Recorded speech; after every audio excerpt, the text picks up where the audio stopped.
Welcome to Toffee TV. Here's the Premier League show. The season may be over, but we're still chatting about last season. And the lads over on Bet Victor's Last Fan Standing channel, make sure you go and subscribe, check it out.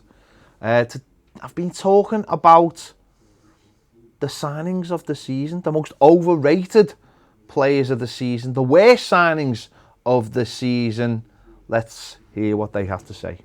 The most overrated Premier League player, forget this season, might be ever, is Aaron Ramsdale. Arsenal fans run around like he's the second coming of bloody, David Seaman.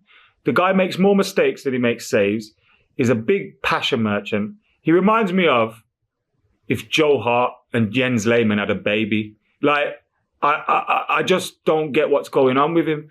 And Arsenal fans will still try and convince you that he's the best player he's the best goalkeeper he should be playing for England. He's just a massive, massive passion merchant who's not a very good goalkeeper either. So, yeah, Aaron Ramsdale, most overrated player in the Premier League.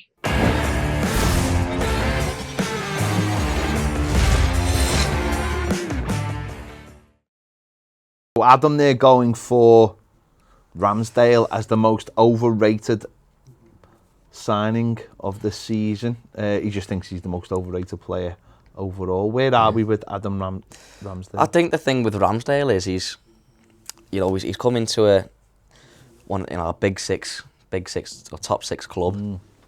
A team that generally has a lot of media attention on them. He's came in and pushed a goalkeeper who highly rated, but he did not have the best of season last season. He pushed obviously Leno out the club. Not the club, out the first team. Yeah. He's young, he's English, so young English talent always gets the maybe sometimes they can be overhyped or get a bit more attention in the media. But I think the thing with Ramsdale is he makes saves you expect him to save. He concedes goals you'd expect he should save. He's not like won Arsenal 10 points to get them into the Champions League. He's not like carried the team where you look like, and also he's obviously he's been getting in the England squad the past few times, and I don't think he's done much to pressure Jordan Pickford. You look at Jordan Pickford, who a lot of people say he should be in the first team instead of. Jordan Pickford's, he potentially kept, he probably could say he has kept Everton in the Premier League with some of the saves, and he's won us points. Aaron Ramsdale, I just think he's an average goalkeeper, but the fact that he's young, English, and at a top six club, you could say that he probably gets more attention than he should do. Yeah, definitely. I think it's been a perfect storm. Don't forget, you can check more of that video out over on Bet Victor's Last Fan Standing channel. Make sure you go over, leave a comment, tell them we sent you. I think it's been a perfect storm for Aaron Ramsdale, because I think he signed and Arsenal needed that big presence. Leno, I never thought he was up to it. And he needs that big presence, and he come in, and like Adam was saying on the video there, he's a passion merchant, and the fans seem to love all that, all the fist pumping, being involved with them and all that kind of thing. But there's also a media bias against Jordan Pickford. People wanted him out of the England team. People don't like him. People said last season England would have won the Euros if it hadn't been if Jordan Pickford wasn't in goal, even though he saved penalties in the final. This pathetic media narrative that gets latched onto by things like social media, and he was the perfect antidote to that. And then they blow his saves up, like he'd just make normal saves, and they'd make it look like he'd made like all these incredible, unbelievable, great saves, and they weren't. They were just normal, everyday saves that you'd expect a goalkeeper to make, but they were more hyped because he might tip one and it might have hit the bar and bounced down or something. And for me, it was like Emperor's New Clothes. It just didn't seem worth what they were putting on it. But because he is English and because they all want Jordan Pickford to replace this thing and goalkeeper, because they think he's a liability. I mean, I remember when Liverpool played Arsenal, and literally one went through him like he was a hologram. Near post. Like, it was pathetic. Yeah. But that's the problem when you've got young English talents, is they're overhyped. And then when they make mistakes, we go after them. And I think that's what's happened with Jordan Pickford as well. Overhyped, and then everyone goes after him. And, Pickford had a bad couple of years for Everton where he just couldn't get his head straight. But for the last over a year, Jordan Pickford's been superb for Everton, really superb. And it's ended up with this season him making saves that have helped keep Everton in the Premier League. In fact, I think he got Premier League save of the season for the one against Chelsea. So you're absolutely, that's right. That about Aaron Ramsdale. You've got to earn the right to become, the England #1 goalkeeper. It's a very obviously specialised position, and Gareth Southgate's been unwavering in his support. So I think you're absolutely right there on the overrated ones. Any other you can think of overrated? I suppose for a player to be overrated, you've got to be highly rated, and I think all the players that have underperformed, you could say, this season, and we'll talk about those in a minute, I've because there's so much more attention on players, and players who have come to the Premier League for a big fee, or the new signings, big names, they normally get quite hounded in the media. So I wouldn't say everyone's overrated. It's difficult to overrated because it's you're looking at players who were probably just average players, and then the media just blow them up, or they do a couple of things like you're saying with Ramsdale there. They do a couple of things that makes people think that they are just better than they are, and that's always a difficult one because on the video as well they discuss the worst signs of the season, and see, it's a slightly different one, isn't it? So I'm just going to put one in the box here. So Jack Grealish is someone, I think, who, is he overrated? Is he worth the hype, or is he a bad signing? How do you think about that So one? the bad signing thing is, I think it's the fee that sort of makes up the narrative that he's a £100 million signing and he's not really worked. I think it's a case that he's not really worked. He's clearly a good player. Obviously, he has to adapt to City's, the Pep Guardiola style of play. Because when he was at Villa, he's a player that would pick the ball up deep, and he'd make a lot of progressive runs and get them into the final third. With City, they're already sort of there for 90% of the game, to be honest. But a lot of players Man City sign, they come in and it takes them a season or two to really get that kick start. We saw it with Bernardo Silva when he came in, he had a bit of a slow start. Players like Gundogan, Gabriel Jesus. I'm sure there's countless players you could name that have got off to a slow start with City, and they have to get up to speed with Pep Guardiola style of play. So I wouldn't say it's a bad signing. Whether he's overrated, I don't think he was rated as good as he was when he was at Villa. I don't think people talked about him enough. I think he was a brilliant player, and I still think he is. And I think the best of him is yet to come. Yeah, I think Grealish. It was £100 million buyout, so he's not. So can you say that's a bad signing? Well, it was the buyout from Villa. They wanted him. Did he have as good a season as they would have hoped for? No. Is he overrated? Again, I don't know whether he's overrated. Maybe he's underperformed, but I don't think that's the same as being underrated. Like you just said there, I think you have to get used to the system at Manchester City, and I don't think he's always understood his role in the team, and that'll come. He still won the Premier League title. He still had his little moments. Okay, they've not been perfect, but what was interesting off the back of signing someone like him is how other people elevated themselves. The likes of Bernardo Silva, how he elevated himself in the months. Kevin De Bruyne. I mean, he's just a superb player, so it's not about elevation. Phil Foden stepped up at times, and all those players who may have, certainly someone like Bernardo Silva, where people thought his days were numbered because of Jack Grealish, you've got more out of him. So I think Jack Grealish has not had a season like he had last season for Villa, but at Villa he was the main man, he was the number one player. He was allowed to do what he wanted. When he gone to Manchester City, there's a lot more tactical discipline, and I think this season, it's been tough for him, but I don't think he's overrated, and I certainly don't think he's a bad signing. Maybe we'll find out next 2-3 years whether he's been a bad signing, but I think he's played his part. I think he will have to do more if he wants to be more of a Man City type player. Of course he will.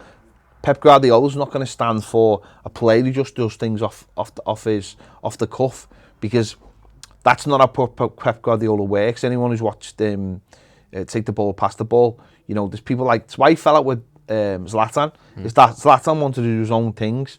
There's other players who just want to do their own things. They've got to play within the system, because that's why Manchester City and the other teams Pep Guardiola's managed are so good, because of the system.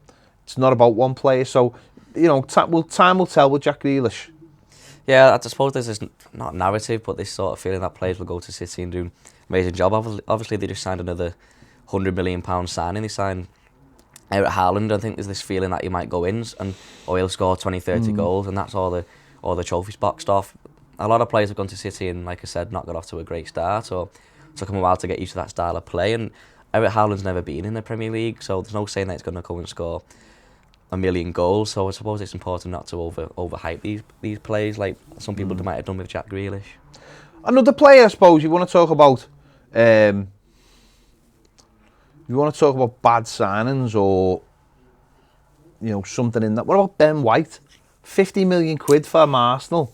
For Arsenal from Brighton, has he lived up to the billing of what he 50 million quid for a centre back? Well, again, I think it's that it's always a fee or evaluation of a player that sort of like can set a narrative, and I think maybe 50 million is what Brighton wanted as they valued him. Maybe he's probably not a £50 million player, but he's obviously what he meant to what it was worth to Brighton, and Arsenal really wanted him. He's gone in. They've had a stable back forward. They've had him and Gabriel as a partnership, and they're both young, they're both stable. Whether he's overhyped because he had like one or two good seasons. Yeah. One good season in the Premier League, and he's young, English. He's a centre back, but he's just a stable, average centre back. He's okay on the ball, and he's an okay defender. I just think for 50 million, if he wasn't, I don't think he's been transformative. I don't think he's been absolutely amazing. Time will tell with him, of course, as well, like we said, but. I think if we want to come on to poor signings or what seem like poor signings, just want to throw a couple in the hat. Romelu Lukaku, 100 million, Inter Milan to Chelsea, was supposed to be the man who came into the club to probably bring them that title, give them those extra goals, get him on the same level as Liverpool and Manchester City, but it hasn't worked, has it? Well, they haven't had a natural number 9 since. For probably a couple of seasons now, haven't they? They haven't had that someone we could say is a world class striker. They've had Havertz in there and Werner. Obviously, Havertz played more of that role this season. I think the feeling when Lukaku would go in that he'd be the one to bury all the chances. Obviously, they had a higher XG than goals he was scoring. The conversion rate wasn't fantastic last season, so I suppose he'd obviously having just won the league in Italy as well. Everyone thought he'd be the man to go in and score. 20 plus goals. He obviously done it at Everton. Didn't work out for him at United, but obviously he had physical issues, the problems at the club. But he'd gone to Italy, and it seemed like he'd turned his career around. So I as well, and many people thought he would come and do brilliantly. But he's had problems with the club. He's had problems with Tuchel. He's had problems with going out and speaking to the press and stuff, which I don't think helps the situation. I just think he's 29. He had to come in the door and be the finished article. I think when he signed, Tuchel tried to use him. I think he scored on his debut against Arsenal. I think Tuchel put him in there. But I think Tuchel's system just, it's not for a player like him. It's for a player like, he's used Kai Havertz more as his main striker. False 9 almost, like Manchester City do it. And Lukaku scored goals, but the problem is it doesn't suit Tuchel's system, and it was so evident that when Roman Abramovich left the club, Lukaku just completely was left out. I think when Abramovich was there, Tuchel knew that he had to use him, not all the time, but some more more than not or whatever. But soon as Abramovich went, that was it for me, and I think his stock's completely fallen off a cliff, and I think this summer we'll see Romelu Lukaku leave Chelsea. They don't want to play with a player like him, an out-and-out striker. It doesn't suit them. It's not necessarily what top clubs have anymore. You look at Manchester City, you look at Liverpool, both play without a recognised number 9. They have players who move in a system. Very flexible, and I think when you play with a number 9, you're stuck to a rigid system, and actually that's going to be very interesting next, even for Manchester City when Haaland comes in.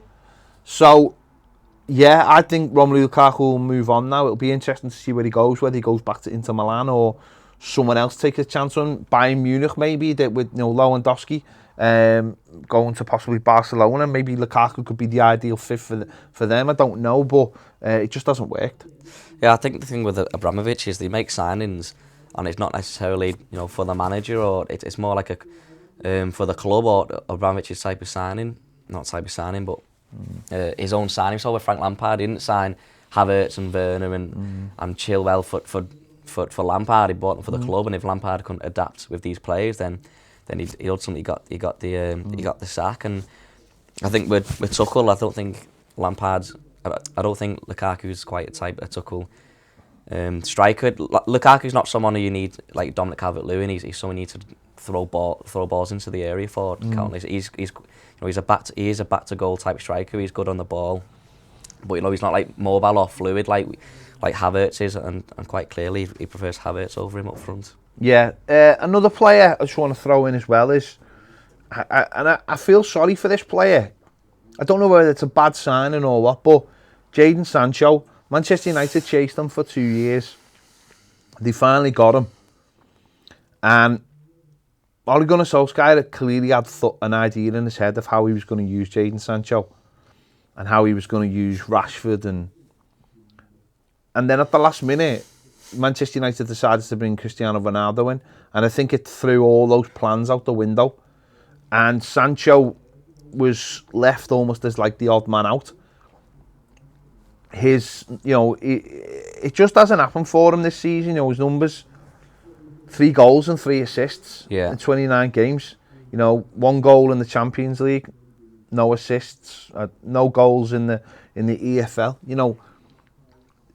It just hasn't worked, and I don't know whether you'd call him a flop or whatever, but I feel really sorry for him because he moved back from the Bundesliga, done really well with Dortmund, was in the England side, in and out the England side, but he was part of the squad, and I feel really sorry for him because I don't think it's his fault. I think Manchester United, once he got Cristiano Ronaldo, had to play him, because that's what happens if you get a 36-year-old Cristiano Ronaldo and you're trying to get every last ounce of him. And I think he ended up scoring something like 17 goals, so he certainly did that. But yeah, I feel really sorry for Jadon Sancho this season. It's hard to criticise a player who's come into the club and scored as many goals as Ronaldo did, and probably as won Man United as many points as he did. But I think last season, obviously they finished second. They had a strong finish to this season, and it was sort of like Ole Gunnar Solskjaer started to build something. And Jadon Sancho is something you look at as like he's a young up and coming. He was pretty much world class in Germany, wasn't he? He was brilliant. And it was like a long term thing, and then Ronaldo's came in and they've had to make sacrifices, and it's not just with Sancho. We saw with Fernandes. Fernandes was just dropped off massively because they all have to facilitate Ronaldo. So what I want to talk about best signings now, just to finish off.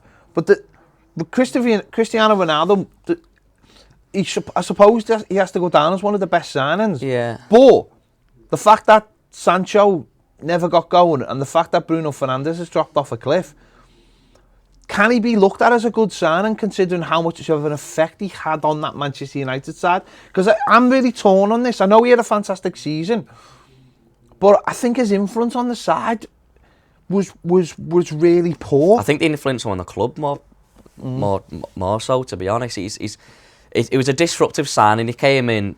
You have a player who's got like a massive ego and has that much influence on a club and on the team. When you've got your managers Ole Gunnar Solskjaer, and what can got no control, has he? Yeah, exactly. So got no control, and it created too much of disrupt to me.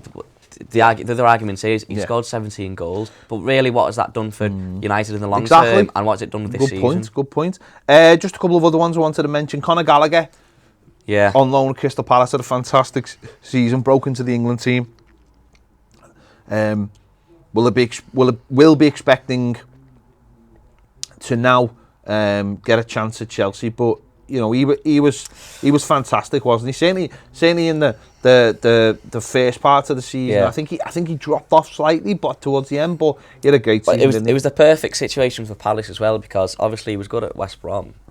We could have gone to anywhere who and he probably could have shown. Yeah. But for Crystal Palace, obviously, they started the season with a lack of players. Like, they lost a lot of players, and they had a new manager as well. Obviously, Patrick Vieira is new to the league. So I suppose he was under pressure, you could say, to do well. So to get a young player like Conor Gallagher on loan to come in and do as well as he did, helped them out massively. I think he did really well. Yeah. Dejan Kulusevski, Tottenham, come in January. I think he's been brilliant in the second half of the season. Really, really good. And I think they'll tie that up. They mightn't do it this summer, but I think they've got him on loan for another year. But I think they'll tie him up. He scored goals. He's made chances. I think he's been, and in fact, all the signings I'm going to mention now have all been from January. And a lot of people say don't buy in January, but I think he's been superb for Spurs. Well, ultimately, a few months ago there was talk of Conte leaving Tottenham, so the past few months have been brilliant. I was surprised they got him, to be honest. I think he's 20, 21 years old. Yeah. He was very, very highly rated in Under Italy. Pirlo, he was used as well. He was one of the main players, but then when Pirlo left, he dropped off. So it's been a really strange one. Yeah, he's a player, isn't he? Where he's quite physical, but he's really fast. He's a good goal scorer. He penetrates teams like Son and Saunders, and to have a player like Kane assisting you. Another January signing, really big signing, someone that Everton missed out on by that much. Luis Diaz went to Liverpool, scored goals, made goals, won 2 trophies, played in the Champions League final, just missed out on the Premier League. This is a player that a couple of years ago teams in MLS wouldn't fork up the money for. Everton wanted him, nearly got him, but the fact that James Rodriguez wouldn't go the other way, or a deal couldn't be done for James Rodriguez, stopped Everton from getting him, and he's ended up at Liverpool, and he had a brilliant second half season, and really he forced his way into the side. And if Mane leaves, which will be a big blow for Liverpool, that at least they'll have someone like Luis Diaz and Jota there as well to forge that front three. Well, he came in and he straight away looked like a Premier League player. The impact he had. And I suppose for him and Jota as well, he normally, in the past few seasons, they've had Firmino, Mane and Salah, and they've had to rely on those three to get all the goals. And I think Diaz coming in, and you can say the same for Jota as well, they've came in and it gives them that option to have a variation off the front three and rest some players. Diaz comes in and adds goals to the team. Jota's done the same, and it's ultimately it led them to get far, and well, obviously they played every game they could have possibly played. I think that's down to some of the signings they've made. Certainly, Luis Diaz. Unfortunately for them, not for everyone else, they couldn't top it off with another couple trophies. But obviously, what a shame. The fact that Mane is obviously talking of leaving, and there's that question about Salah as well. It relieves the pressure It takes off some of the pressure that they have to replace them, because Luis Diaz looks and just amazing. finally, my personal play this season, or certainly best signing, Christian Eriksen. Yeah. Brought in at risk to Brentford. Obviously, we all know what happened to him at the Euros last year, and he was just amazing. He was a breath of fresh air. He scored goals, made goals, helped Brentford climb the league. Really was a breath of fresh air to the. Such a good, wholesome story, and Brentford deserve huge credit. And we watched them first hand at Goodison Park, and I know Everton were down to 10 men, but he was absolutely fantastic. He ran the game. He's just absolute world class. I don't know whether Brentford will be able to keep hold of him now, because he'll become a free agent again, and he'll have a lot of top clubs. Listen, he might look at it and go, I'm happy, I'm back playing football, it's great. Or he might go, no, I'll go back to Spurs or somewhere and really have a last go at winning trophies. And of course, he'll have the World Cup as well coming up. So, what a story, what an absolutely amazing story, and for him and for Brentford. Well, we've seen it firsthand. He's a creative player, and he controls the midfield, and he's a leader as well. He's had a good career, and for him to come in at Brentford, who obviously needed some creativity in the midfield. I don't think they were scoring enough goals, and at that time when he came in as well, they were just above the relegation zone. No one could say they're really safe. And he came in and they started picking up so many points, and I think that's down to him, to be honest. It was down to him. He was superb in every way, and I think he's a leader as well. He's a world class player, and I think other people in the dressing room would have looked at him and gone, follow his example, and he was absolutely fantastic. So for me, he's been the best signing of the season. But and as I said, it's such a good story as well. So listen, let us know your thoughts in the comments. Who would you have? As your biggest flop of the season, most overrated player, play of the season, best, as I say, the sign of the season. Let us know your thoughts in the comments. Make sure you get over to Bet Victor's Last Fan Standing channel as well, and watch the whole of that video as well, and leave your comments over there as well.